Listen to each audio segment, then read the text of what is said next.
Hola clase. Today we are learning to get the exponential equation from a table. And as usual, I will give you a how-to step-by-step guide, and then we'll make an example together. Now, before starting, you need to know that an exponential equation is going to have a format that you recognize. It's always having the x in the exponent.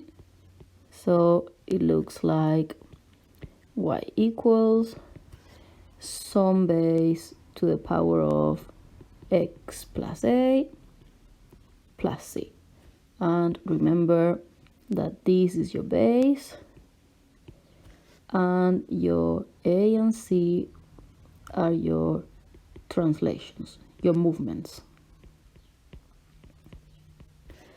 So for our how-to step by step, first, if they don't give it to you, most of the times they do, but if not, you create the table from the sequence. So you've got everything nice and tidy. Then you check your first order differences.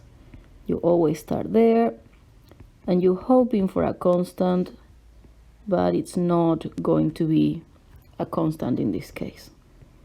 Otherwise, it could be a linear and you'll be done. Now, you're going to see that they're not only not constant, but they moving away from each other too far from the second order to be a constant. So you check the ratio between the first order difference, and that part is going to be a constant. It's going to give you your base. And then you need to check for a. It's easier that way. And a is your horizontal translation. And at the end, you check for c. And remember the independent coefficient, the number alone at the end, it's always your vertical translation. Let's see this in an example. They ask me to get the equation that creates this sequence. And we don't have any context or anything here. We just have the numbers. Now, remember the results are always the y and the position in which the numbers are. So the first, second, the third term, and so on and so on, those are the x's. So that way you know in which order to put the things in your table. And as usual, remember, you don't need to write every single step. We're going to do it until we feel comfortable with them. But if you can do it in your head, that's fine. If you are sure that what you're doing is right. In case of doubt, you always write more rather than less. Now, once you've got this, we check our first order difference, hoping that this will be a constant. And remember, always in this order. We would do 11 minus 7. That would give us 4. Then here we will do 19 minus 11. That's an 8. And that's a problem. That's not a constant. We do the next ones. 35 minus 19. That's a 16. And the next one would give me a 32. So this is definitely not a constant. And you see the difference between each other. You already know your second order difference is not going to be a constant, otherwise it could be a quadratic. If you don't see that, you do it and you realize it's not, and you go backwards. So now we're going to make the ratio between the first order differences. So we would do 8 over 4, and then 16 over 8, and then 32 over 16. And if we're lucky, that is a constant. If we do this, that's a 2. We do this one, it's a 2 as well. And the last one, 32 over 16, that is a 2. That is exactly what we need, because this constant is my base. And that's telling me that this is an exponential. So now I know the format I'm searching for. I'm searching for 2 to the power of x, and there may be an a in there, and there may be a c, but we don't know. So to find those ones, first we ask ourselves, what if we only had a 2 to the power of x, nothing else? So if we had that, from here we would have a 2 to the power of 1, which would be a 2. Then we would have a 2 to the power of 2, or square, that could be a 4. And if we follow the sequence, 8, 16, and 32. So definitely not what we actually have. If we use colors so we know what we're talking about, what we see and what we were expecting to see, it's actually different. So we're going to calculate that difference. So we come from here, the first one that we see, minus this one, 7 minus 2, that gives you a 5.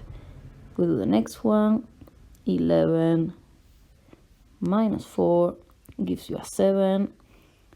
And again, you don't have to do them all, but we are going to write them. 19 minus 8, that's 11.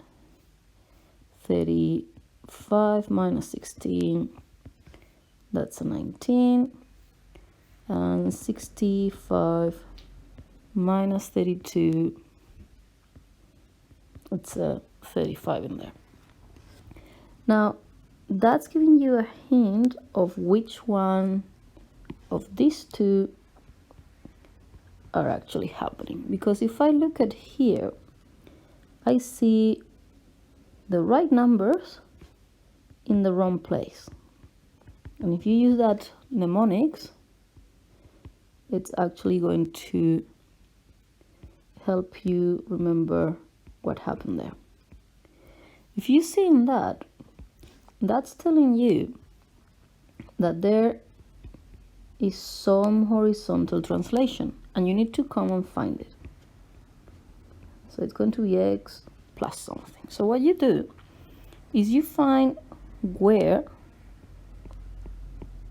you see in the numbers.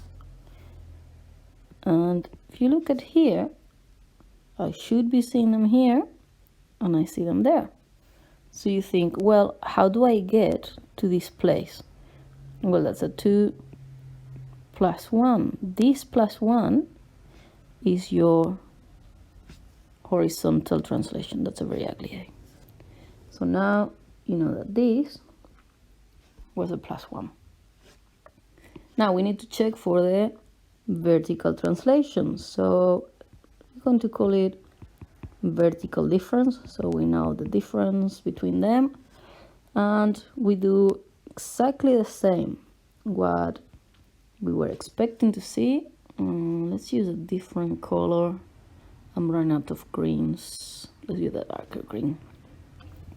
So what we see only with the horizontal difference, and what we were expecting to see only with it.